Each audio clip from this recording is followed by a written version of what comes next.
Hi, Megan. How are you? I'm doing great. How are you, Ranjeet? Wonderful. Thank you for having today. Absolutely. Thanks for having me. So, what we have today? Yeah, so we have quite a few questions from folks who have questions about EB1A and the criteria and things like that. Are you ready to get started? Absolutely. Let's shoot. Okay, great. So let's see. The first question is from an anonymous person. Says, "Hi, I'm planning to apply for EB1A. My application lacks some things, and I'm trying to fill up the gap with a consultant who can help build my CV. I have the desired job, publication, and citation, but nothing else. Can you suggest any good consultants who can help build my CV and apply for EB1A?" Wonderful. Has the person mentioned the profile, what the person does, or anything like that, Megan? No, he doesn't, unfortunately. Okay. Now, the gap. First, we don't even know what is the gap here. Let's understand that we are talking of desired job. So I'm not sure what does desired job means actually. For EB1A, essentially, one needs to establish that one is in the top 1% of the field of one's expertise. So the 10 parameters or 10 criterias which are emerging out there. I mean, it is essentially you have to leverage them to prove that you are in the top 1% of your field. So yes, one can build up. It is not about building your CV. It is creating a very persuasive success story about you, becoming the best version of yourself. So I think the question lacks some fundamental context to give us to make us understand the profile. But yes, I mean, definitely one can always aspire to be using right success metrics. I would just leave it at that. Okay, great. Thank you for that. And if you're interested in learning more about how maybe the Next League program can help, you can, click our link in the comments below. And number two, Dr. Mohammed Zarif says, "Good day, mates. I have simple questions. I'm an associate professor working outside of the U.S., have not visited the U.S. Does or is does I or do am I eligible for EB1A? 5 years experience, post PhD, 70 publications, and 1,700 citations. Research projects and profile." Wonderful. Thank you and congratulations, Mohammed, for you are doing a wonderful job as a professor. I mean, again, as I said, this question might lack context. That what professorship are we speaking about here, and are you kind of in the top 1% of your field? I mean, basically, while publications and citations do imply some degree of impact factor of your work and some research projects that you are talking about, but what has been the impact of that research? What has been the benefited? How would you measure the benefit of those projects? Is it a monetary benefit? It is an academic benefit? Is it some kind of an award? Did you get all those aspects? So those kind of metrics will have to be established before we even come to a conclusion about whether one is qualified. And you said the Dr. Mohammed is not in the USA, right, Megan? Correct, not in the US. Yeah. Okay, that is definitely not a disqualification. So you can be at at any part of the world. That's not a challenge at all. You could even travel. So that's not a question at all, actually. So that should not deter you from aspiring for EB1A. In fact, the purpose of EB1A is to bring the world's best talent to the United States. So from there, you are very good. Wonderful. Thanks, Ranjeet. Next up, we have another anonymous member. He says, "Hello, I find it weird why the USCIS didn't say that I've submitted and provided documentation for this regulatory criterion and found that I do not meet this criterion. And that is evidence of the display of your work in the field of artistic exhibitions or showcases, where in fact we did not send anything about this one on my initial I-140. They've misadjudicated my case on my RFP with this. Any thoughts?" Yeah. So what we understand, Megan, is the gentleman has applied for EB1A, did not go for a particular criteria, and USCIS, in its wisdom, has kind of stated that you applied and it is rejected for this criteria is rejected. Well, it might happen something. I personally think that it might be some kind of an error on the part of USCIS. It happens actually. but I don't see a major cause of worry in this case. It is just a matter of you. I'm sure this is more from a legal perspective. Actually, we have not seen the petition. We don't even know, nor we qualify ourselves to be legal experts in this case. The best case would be to talk to your lawyer and respond appropriately in the best fitness of things in a very candid manner. I think it is not an error which cannot be, kind of rectified. I'm sure that will be done. So I hope you get your EB1A. Wish you all the best. And if you need any support, we are there for you. Thanks. Yeah, absolutely. Okay, next up, question 4, another anonymous member. Which website does the USCIS follow to check citations? Okay, I mean, before we go to citations and which website USCIS goes, I think it is not about your citations. Citations, actually, there is a case law which basically says that for any paper or research paper that you have done, citations are not mandatory. So it is not about USCIS checking the citations. You need to, ideally, in your wisdom, you should actually state what citations we are talking about, and if you are using certain evidence for that, give a screenshot with the link. So to the best of my understanding, USCIS would not like to kind of explore in its own way, but nevertheless, if you have a good Google Scholar profile, that might be helpful. I would just strictly leave at that. But yes, citations are definitely not mandatory as a part of USCIS process to evaluate your EB1A candidature. Great. Yeah, great. Thank you. And if you're looking for more information on, what might be the right strategy for you, whether that includes citations or not, again, feel free to click the link in the comments below and we may be able to help you there. Number 5, my salary is higher than my coworkers. Does it mean that I could meet the EB1A criterion of high salary? How can I prove it? This is a very specific and very directed towards the criteria. So we would not get into the larger scheme of objective for EB1A in this case. So it's pretty, having said this, you are trying to prove only a salary criteria, but co-workers are not sufficient sample size to establish your eligibility even for this criteria, because co-worker, it depends, it depends on your company. Are we talking about people in your region, or are we talking about your expertise in terms of people who are in a similar expertise of the same age group, same qualification or business title? So all these things, ideally the right way to do would be, you are not competing with only your co-workers in your company. You are essentially talking about your salary or your compensation being higher than people similar in the field of your expertise. So I would just leave at that. You could kind of narrow it down to your age, your qualification, to your region, let's say that, and based on that, you could estimate the range of people what is the range of emolument that people are drawing, and then compare yourself with them. That would be the best mode of moving forward further. All right, thank you. Number 6 from another anonymous member. I'm pursuing EB1A.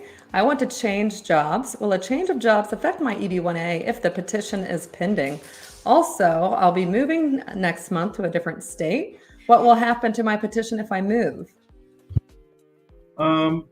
I think it's partly a legal question and partly a EB1A profile building question. Actually, I would say that. So if you want to change job, good, congratulations for changing, getting a wonderful opportunity. I'm sure it is giving you more success in all parameters. Now, if your petition is pending, I mean, I don't see a reason why change of job should matter your EB1A.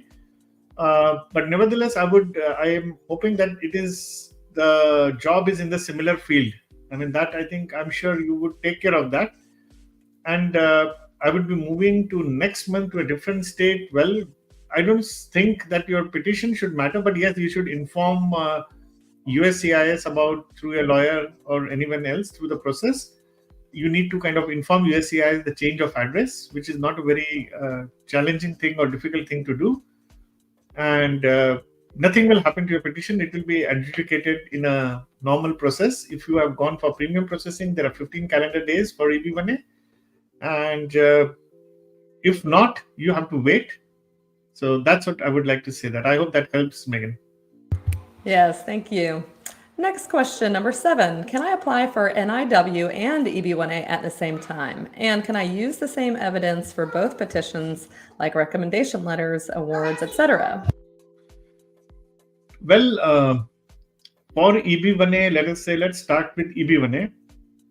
You have a particular petition, have certain recommendation letters which are directed or created in a particular manner for the purpose of your EB1A, of you claiming to have fulfilled certain criteria.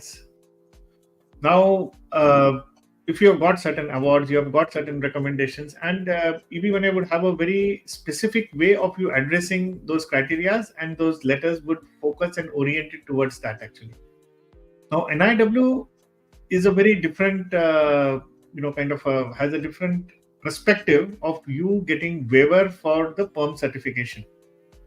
Now, yes, recommendation letters would definitely help in a specific manner for this. It's not an easy question for NIW here, because you are talking about NIW for EB2. Now, if you are a kind of graduate master's degree holder, then you are basically for NIW or EB2, you are basically establishing your exceptional ability, which has a different kind of a metrics to be established for this. Now, if you are doing this for this particular purpose, in terms of fulfilling certain criteria, it may not necessarily resonate for the purpose of EB1A. So using the same evidence, while there could be some convergence at a point of time for a particular documentation, but using it for everything, because to the best of my knowledge, NIW doesn't ask for awards, for example. So, and more important, I would say that, if you are from India, let's say that, assuming that I'm just, because most of the people who try for EB1A actually here, they are from India. I mean, mostly people, for EB1A, mostly people are from India and China. Now, if you are applying for EB2, why you want to file it together actually at the same time? How it is going to help you? So that's a question that you need to ask yourself actually here. So I hope that helps. All right. So number 8, my priority date is January 2021, and I checked in the visa bulletin dates for application filing. Looks to be January 2021. Does it mean my priority date is current? Okay, so I'm assuming that this is what you are talking about is for EB1A here. And there are 3 dates that you need to understand here conceptually. The first is your priority date. Then there is something called as a final date, and then priority date, application date, and then there is something called as a final action date. Now, to the best of my understanding, this is again all this question would technically fall into the realm of being a legal services. So this is a disclaimer. Of course, one needs to be taken and speak to one's lawyer for this particular purpose. But what I'm understanding is that yes, you can kind of put forward your application for I-485. This is what I understand. One can potentially do that, and most likely between your filing date and final action date, your priority date is not current, but you might get something what USCIS would call, and I'm sure you are aware of it. Apart from 485, you may fill up other relevant forms also, which is called EAD. So that is Employment Authorization Document. You may be qualifying for that particular purpose. So wish you all the best. But the best is to check with your lawyer, because you will have to kind of seek legal services for this particular purpose. All right. Another question from an anonymous member. My employer had sponsored my EB1A application, but my priority dates are not current yet. Can I change the job, or should I wait till I get my green card? Also, I want to know, can I travel to my home country now? Okay. Now, this is a very delicate question. I'm going to say this. Employer, if you have, normally EB1A is not, or under ordinary circumstances, EB1A is a self-petition. Now you need to, there's a sponsor is not the right word for this. So whether is it a petitioned by your employer or just kind of supported you by giving you recommendation letters and other aspects, You have to look at your form I-140 and who was actually your petitioner. Because to the best of my understanding, almost 99% of EB1A applications are self-petition, and if your employer is supporting it, then it's absolutely no challenge about it. But the priority date is, I mean, you will have to wait. And I'm again assuming that your priority date, yeah, you have mentioned that your priority date is not current as yet. To the best, but if the employer is a petitioner, you might have to wait, and your new employer might have to shift it. It's like something akin to what happens in EB2 case. But since there is a no perm certification, frankly, I'm going to ask you to pass this on, and I'm going to ask you to refer to a lawyer actually, because this will fall strictly under legal services, and which I would not like to qualify myself. But yes, and I'm also assuming that you have got your EB1A application approved. So that's another thing. Which is it just sponsored, or is it just like in process? So there are a lot of ifs and buts right now in this particular question, which I think the information I'm not aware of actually. So I would just leave it at that, Megan. All right. And last and final question from an anonymous member. As a researcher at a U.S. premier medical university, I got some awards, mostly graduate postdoc level awards. Can these awards be considered by USCIS officers for national or international significance for my EB1A application? Well, congratulations on getting your awards. But let's understand that the whole objective of you being awarded an EB1A application is to establish, after you establish your meritorious disposition of you being as a top 1% in your field of expertise. Let's say that. Now, when it comes to award, they should truly be a national of an international award of some kind of a major significance. Now, just because if you have got something as a student, does it prove that you are of a international caliber here? So I'm going to kind of request you. This may not help, and you should try for other major awards, and try to see that your work is up to that particular caliber.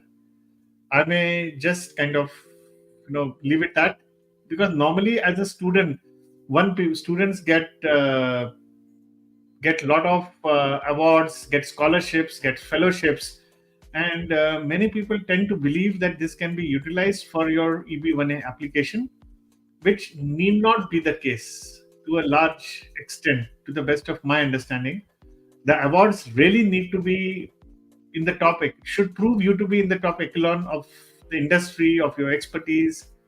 And when it comes to award, one really needs to demonstrate, okay, what was the selection criteria, what was the basis on which you were judged, who were the other people, who were the past people who kind of participated in the, sort of were competitors, let's put it that way. Was there a selection process? Was there a nomination process? So there is a lot of trail that would go, is doing that. Incidentally, Megan, I got a question actually by somebody on the chat here. My priority date is April, by Isan Ali actually. That my priority date is April 2023 for EB2 NIW. Is there a chance in near future that I can file I-485? It all depends on first your Isan, that what's your country actually of birth. Because for NIW, assuming that if you are from India, it won't help actually for you in that particular case. While you are saying that you are on US on H1B teaching in a university, which is good, that might qualify you, but it's about if you are wanting to get green card, this NIW, and if you are from India, April 2023 may not be a right time. I think there is a decades of waiting time at this moment. So EB1A might be a good option for you actually. So if you're from any other country, let us know. We can try to explore. But best option is also you can seek an opinion from a lawyer on this particular case. So wish you all the best. Thank you. Thank you. Absolutely. Any other questions in the chat, or is that? I think that we have taken them already, so that's wonderful. Okay, great. Yeah, and if anyone else has any more questions or is interested in learning more about how we might be able to help them, feel free again to click the links below. I would just take one last question actually here. Great. So somebody called Keur for EB1A profile enhancement. What guidance you provide? Oh, wonderful, Keur. I was about to say this. So if you are kind of wanting more details to understand that how we kind of select the candidates for our EB1A program, if you want to know more details about the program, please click the link below given in the comments. And if we see a mutual fitness, we'll tell you the next steps. And while you are undergoing the process of selection, all your questions pertaining to what kind of guidance we can offer you will be given to you. Thank you very much. Thank you, Megan. Oh, you're welcome. Thanks, Ranjeet. Bye.